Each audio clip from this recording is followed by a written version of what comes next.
Hello everyone, I'm Dr. Swati Gupta. I'm a periodontist and welcome back to another educational video. This time the video is on the interview questions that are asked. In the next few minutes of this video, I'll be telling you why each question is important, but I'll only be focusing on the one major question. Before I go ahead, let me tell you that if you have any question at the end of the video, do comment in the comment section and I'll be happy to help you. I'll also provide a link for a Facebook page so you can contact me and you can contact anyone in the board aspirants and we'll be happy to help you regarding coaching or also for the interview preparation. Okay, please like and subscribe if you like the video. Now let me go ahead with the question that I'm going to be focusing on, and that is, tell me about yourself. Most of you who have already secured a position for your interview or are looking and waiting for your interview have already started preparing for the questions that can be asked.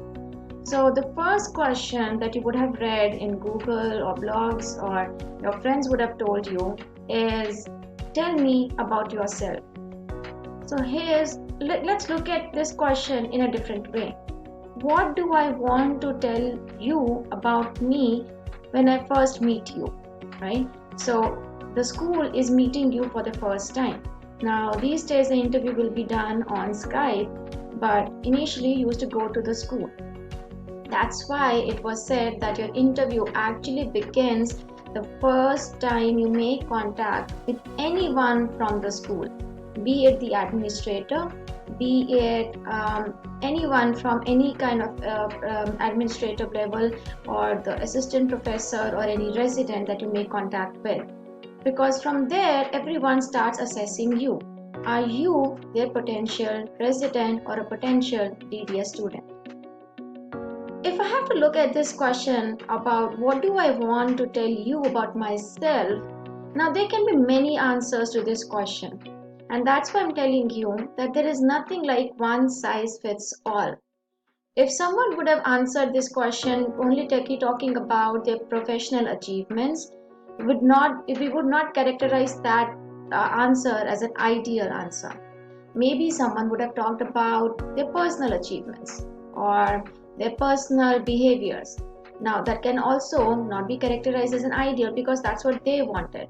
So here's the answer to this question is you deciding what do I want to tell you about myself, and I want to impress you.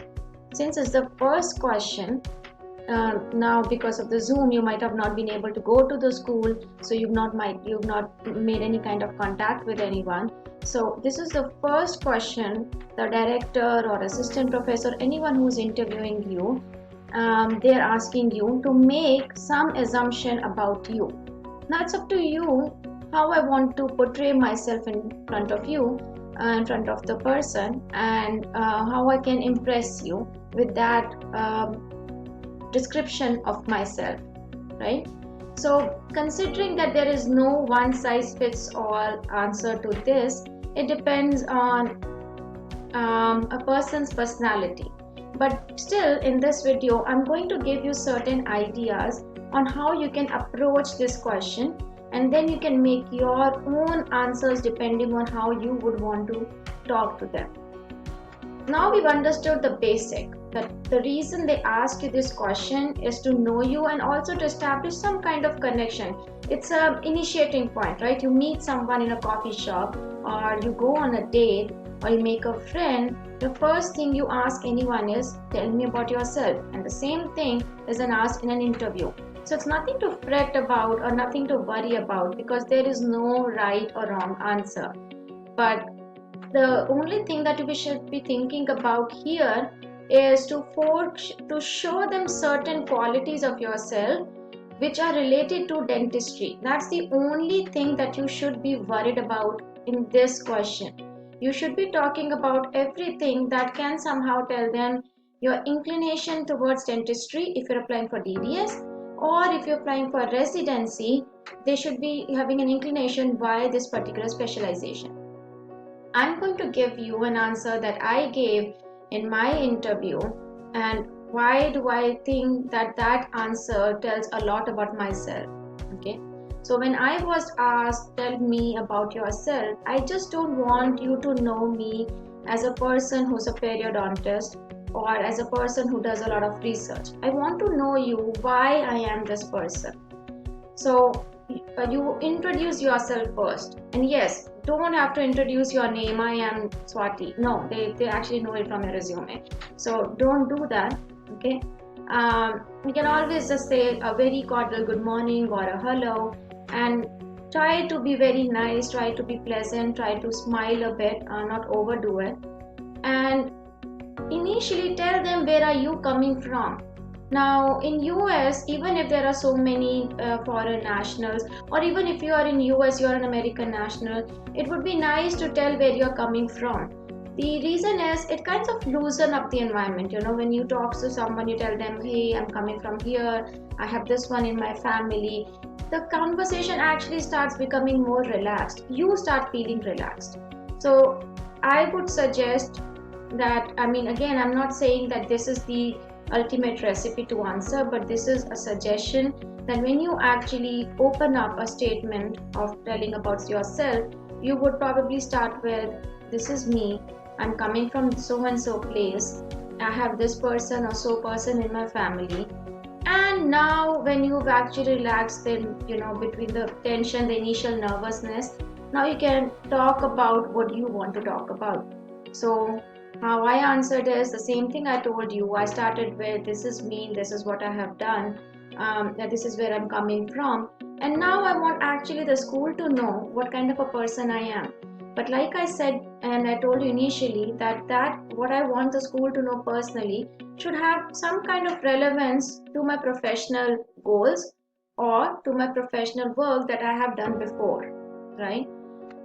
Just to give an example, so I told the school since as a kid I was very inquisitive. I've been into problem solving, and that's the reason that I'm still into research. I like thinking. I like dwelling into deeper into understanding of a topic. If you read any kind of psychology book, it's always mentioned that the traits that have been inculcated or ingrained in you as a kid they always go a long way. Like you will not ever lose them. They are with you, and those traits will always be reflected in your professional life. The reason I'm telling you this point here is, if you try to relate your personal traits with your professional achievement or professional choices, it actually gives an understanding to the person that these are the traits which you have. This is you. Um, this is not something that you just picked up on the way, and you will lose it at some point because you might get bored of it or you might not even like it.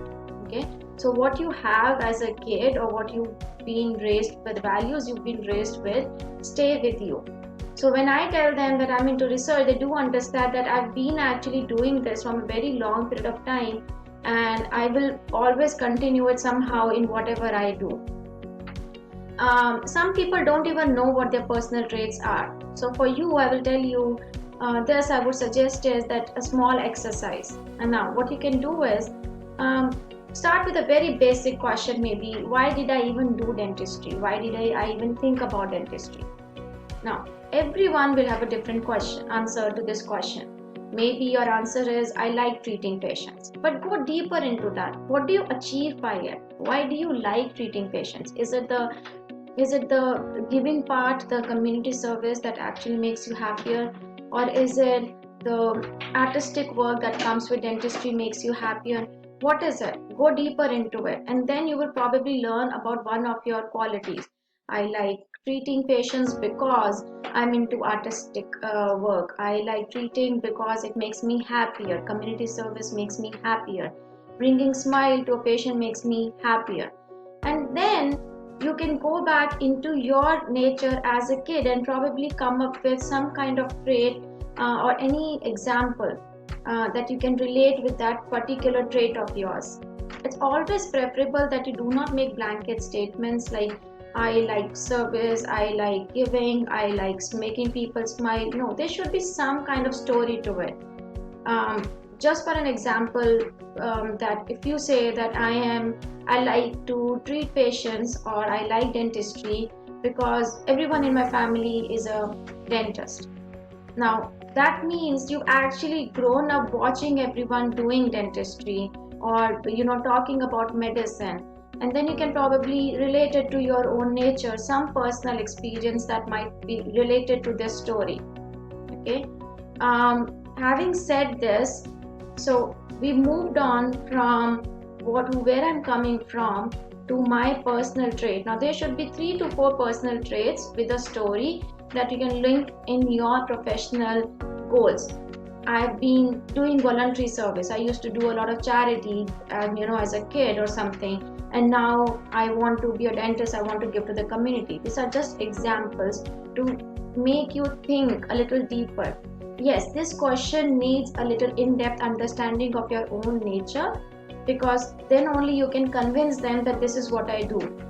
You cannot just say I like dentistry because so and so reason that everyone can say. This is your time to make an impression, about your personality, to convince them that you are the person who would be invested in dentistry if selected in residency or DDS. And this answer, which should not exceed 2 minutes, or at the max like 3 minutes, should be good enough for them to actually ask you more questions. So they are going to ask you more questions from this, so try not to have any fake story, because sometimes one question leads to another, and then if it's a fake story, you would not be having a proper answer. So try to have some kind of genuine story with whatever you are going to tell them. In this video, this is all I'm going to be talking about. Tell me about yourself. And do remember, tell me about yourself is basic points that you should remember. The answer should not exceed 2 to 3 minutes. You should deeply think about your personal qualities and how they actually fit in your professional goals. And also practice when you are going to talk to them, because it should not seem like you have crammed the answer. You should know what you're going to talk about and then talk about it. And if you have any more questions that you would want me to talk about, you can always ask in the reply section. If you want any kind of sessions with us for preparation, we also provide that. So I'll be providing all the links, and if you like a video, like and subscribe. Stay tuned for my next video on systematic review and research. Okay, I'll see you next time.